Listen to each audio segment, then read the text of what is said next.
नमस्कार मित्रांनो, पुन्हा एकदा तुमचं स्वागत आहे इन्फो मराठी 24 या यूट्यूब चॅनलवर। मित्रांनो, EPS 95 पेन्शनधारकांसाठी खूप महत्त्वाची बातमी आज घेऊन आलेलो आहे। बातमी आहे EPS 95 पेन्शनधारकांसाठी परिपत्रक झाले जाहीर।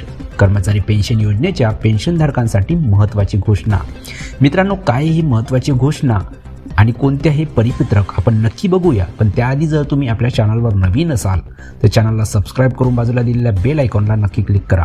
व्हिडिओ जर आवडला तर व्हिडिओला लाईक करून आपल्या मित्रपरिवारासोबत नक्की शेअर करा।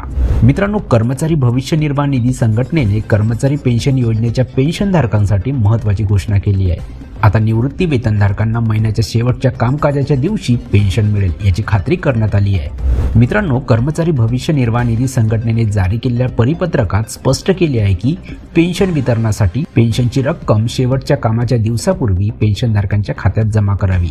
RBIच्या सूचनेनुसार सर्व क्षेत्रीय कार्यालयांना सूचना देण्यात आल्या आहेत।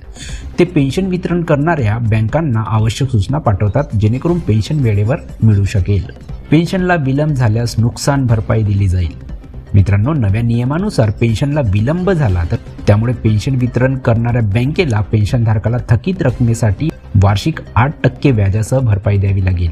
ही भरपाई लाभार्थ्याच्या बँक खात्यात आपोआप जमा केली जाईल। मित्रांनो, कर्मचारी भविष्य निर्वाह निधी संघटनेने या परिपत्रकात भर दिला आहे की या आदेशांचे काटेकोरपणे पालन व्हावे।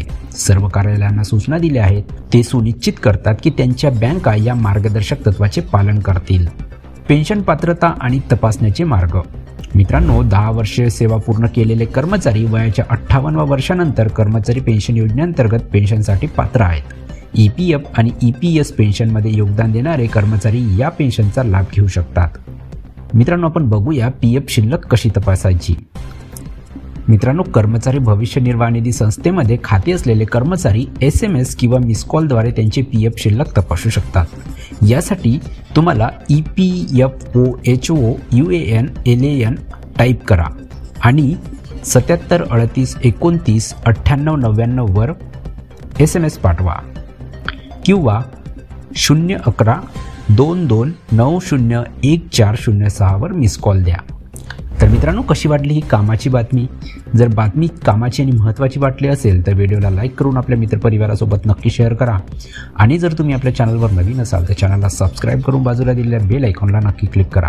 व्हिडिओ बघितल्याबद्दल खूप खूप धन्यवाद।